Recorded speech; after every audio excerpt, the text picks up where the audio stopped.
जय हिंद दोस्तों। मैं मोहम्मद सद्दाम हुसैन पीपीएससी 66 में प्रोबेशन एंड पेरोल ऑफिसर के पद पर चयनित हुआ हूँ। तो आज मैं आपको बताऊंगा जीएस 1 में किस तरह से अच्छा स्कोर लाया जाए। इसके लिए मैं जो जीएस 1 में सेक्शन होता है current affair and international relationship का, तो उसके लिए मैंने कुछ टॉपिक सेलेक्ट किया है प्रीवियस ईयर के क्वेश्चन को एनालाइज करने के बाद। और जो मोस्ट रिलेवेंट टॉपिक्स है वो मैं आपके लिए लाया हूँ, क्योंकि आपको पता है कि दिसंबर में एग्ज़ाम होने वाले हैं और चेयरमैन सर बिल्कुल डेडिकेटेड है कि वो दिसंबर में ही एग्ज़ाम कंडक्ट करा लेंगे। तो इस को देखते हुए मैंने कुछ टॉपिक सेलेक्ट किया है जो मोस्ट रिलेवेंट टॉपिक है। ये सब चीज़ों को अगर आप पढ़ते हैं तो जीएस 1 में आपका अच्छा स्कोर आ जाएगा। तो देखिए, जो भी टॉपिक्स मैंने चुने हैं, कुछ 30 टॉपिक्स है करंट अफेयर एंड आईआर के। तो उसमें आपको ये करना होगा कि जो भी टॉपिक्स है उसको या तो विजन आईएएस या दृष्टि के स्टडी मटेरियल जो करंट अफेयर्स की रहती है ऑनलाइन आपको साइट पे मिल जाएगा, तो उससे आप कवर अप कर सकते हैं इसको। ये आप स्क्रीन पे देख रहे हैं करंट अफेयर्स एंड आईआर की टॉपिक्स है जो मैंने चुनी है। 30 टॉपिक है जो कि मोस्ट इंपॉर्टेंट है 67 एग्ज़ाम के लिए। तो चलिए देखते हैं एक टॉपिक को क्या क्या है।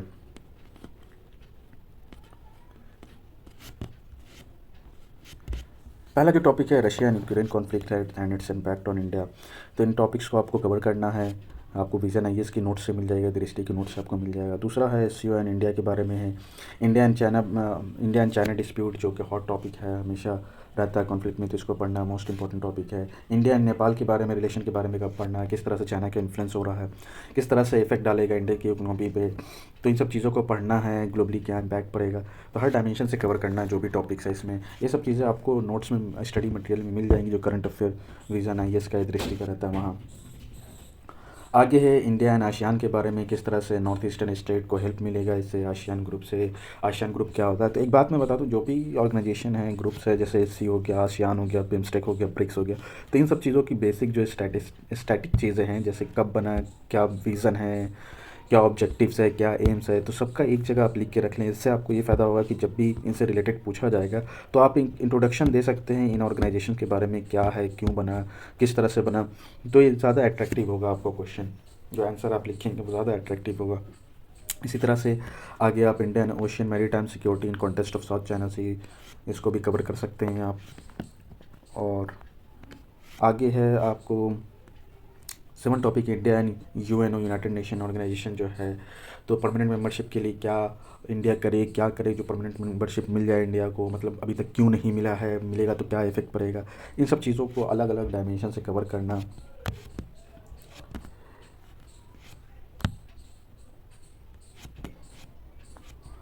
India and central Asia, Jio politics and scope of the economic cooperation. तो इन सब टॉपिक्स को आपको कवर करना है। इंडिया एंड बांग्लादेश का क्या रिलेशन है, इंडिया एंड पाकिस्तान किस तरह से, मतलब हर तरह से इसका डिफेंस का इकोनॉमी पे क्या इफेक्ट पड़ेगा, इसका डिफेंस क्या है, पीपल टू पीपल इंट्रैक्शन पे क्या फ़र्क पड़ेगा, टूरिज्म इंडस्ट्री पे क्या इफेक्ट पड़ेगा। तो हर चीज़ को आपको देख के इसमें लिखना होता है हर डायमेंशन से।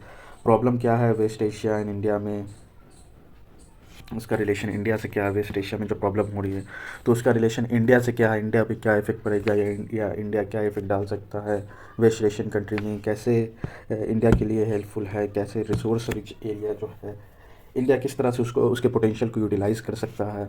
इन सब चीज़ों को आपको देखना है। आगे आपको है इसमें कोविड-19 and it's impact on Indian economy and society. क्या इम्पैक्ट पड़ा इंडियन इकोनॉमी और सोसाइटी पे कोविड-19, जो कि हॉट टॉपिक रहा था। 66 में तो एक ही क्वेश्चन पूछा गया था, लेकिन पॉसिबिलिटीज़ बनती है बीपीएससी पुराने क्वेश्चंस को भी पूछ सकती है कि क्या इफेक्ट रहा, अभी तक क्या इफेक्ट चल रहा है उसका। तो इन सब चीज़ों को आपको देखना है।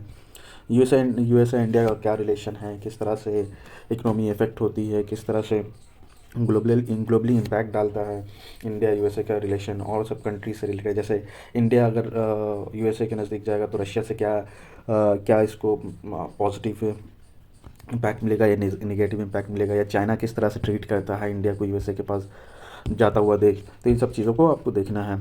और देखिए यहाँ पर जो रिपोर्ट्स है, हैप्पीनेस रिपोर्ट्स हो गया, जेंडर गैप रिपोर्ट हो गया, प्रेस फ्रीडम इंडेक्स, ये सब जो रिपोर्ट निकलती है, जो इंडेक्सेस होते हैं, तो इन सबको देखना है आपको कि क्या क्या डायमेंशन कवर किया जाता है एक रिपोर्ट तैयार करने में। हैप्पीनेस रिपोर्ट है तो कौन कौन से डायमेंशन को देखा जाता है, जेंडर गैप है तो कौन कौन से इंडेक्स डायमेंशंस को देख के इसको क्रिएट किया जाता है, क्या रैंकिंग रही, इतना निगेटिव क्यों रहा, किस में आगे रहा, तो हर चीज़ को इसमें देखना।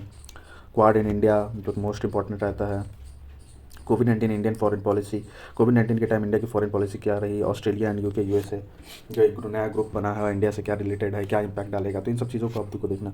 COP26 समिट हुआ था, पीएम गति शक्ति स्कीम हो गया, आयुष्मान भारत डिजिटल मिशन और सस्टेनेबल डेवलपमेंट गोल इंडिया की जो इंडेक्स निकली है 2021 की या 22 की भी देख सकते हैं, क्योंकि इसमें जो चीज़ होती है वो स्टैटिक कुछ चीज़ें होती हैं। जैसे सस्टेनेबल डेवलपमेंट गोल है 17, तो इसमें अलग अलग स्टेट का क्या रैंकिंग रहा, किस तरह से निकाला जाता है, तो इन सब चीज़ को आपको देखना। इंडेक्स में रैंकिंग में कौन सा स्टेट पीछे रह गया, क्यों पीछे रह गया, कौन जो आगे स्टेट को तो क्यों आगे है, तो ये चार चार पॉइंट सबके बारे में आपको लिखना है। जैसे टू चाइल्ड पॉलिसी हो गया, इलेक्शन फ्री बीस के बारे में बात होती है, ब्रिक्स एंड इंडिया के बारे में बात होती है, आज़ादी का Amrit Mahotsav, UNESCO state of education report for India, India के लिए एजुकेशन रिपोर्ट जो यूनेस्को निकालता है उसमें क्या क्या क्या डायमेंशन को कवर किया जाता है, कैसे प्रिपेयर किया जाता है, क्यों इंडिया पीछे रह गया, इन सब चीज़ों को ध्यान देना। अग्निपथ स्कीम जो कि बहुत विवाद में रहा, तो क्या है अग्निपथ स्कीम, क्या निगेटिव है, क्या पॉजिटिव एस्पेक्ट्स है इसका। Urban employment guarantee scheme and the universal basic income scheme, तो इन सब टॉपिक को कवर करिए। 30 टॉपिक्स है, तो इसको आप अगर कवर कर लेते हैं 30 टॉपिक को, एक बार मैं दिखा देता हूँ और बिल्कुल इसको नोट कर लें और इन सब टॉपिक को आप कवर करने की कोशिश करें। विज़न आईएएस या दृष्टि की करंट अफेयर जो मटेरियल आती है उससे, तो आप बिल्कुल अच्छा स्कोर कर पाएंगे जीएस 1 में, जो कि करंट अफेयर डायनेमिक होता है। तो इन सब टॉपिक को अगर कवर करते हैं तो आप मिला के लिख सकते हैं अगर कोई भी क्वेश्चन पूछा जाए तो। ये आपका जो है बहुत पीक टाइम चल रहा है, कुछ ही मंथ्स बचे हैं मेंस को होने में, तो बिल्कुल टू द पॉइंट पढ़ें, रिलेवेंट चीज़ों को पढ़ें, इनरिलेवेंट चीज़ों को ना पढ़ें, क्वेश्चन बेस्ड पढ़ाई करें आप। प्रीवियस ईयर के क्वेश्चन को आप भी देखें, एनालाइज करें, सिलेबस के अकॉर्डिंग पढ़ें, और जो भी प्रीवियस ईयर में क्वेश्चंस दिए गए हैं उसको आप बिल्कुल स्टिक टू द क्वेश्चन, इधर उधर डिबेट नहीं होना है। जो चीज़ें पूछी गई हैं उन चीज़ों को पढ़ना है। तो अगर आपको अच्छा स्कोर करना है तो बिल्कुल आप प्रीवियस ईयर क्वेश्चन और सिलेबस के अकॉर्डिंग ही पढ़ें। तो अगर आपको मेरी वीडियो अच्छी लग रही है तो प्लीज़ लाइक करें, शेयर करें और सब्सक्राइब करें। टिल देन, जय हिंद।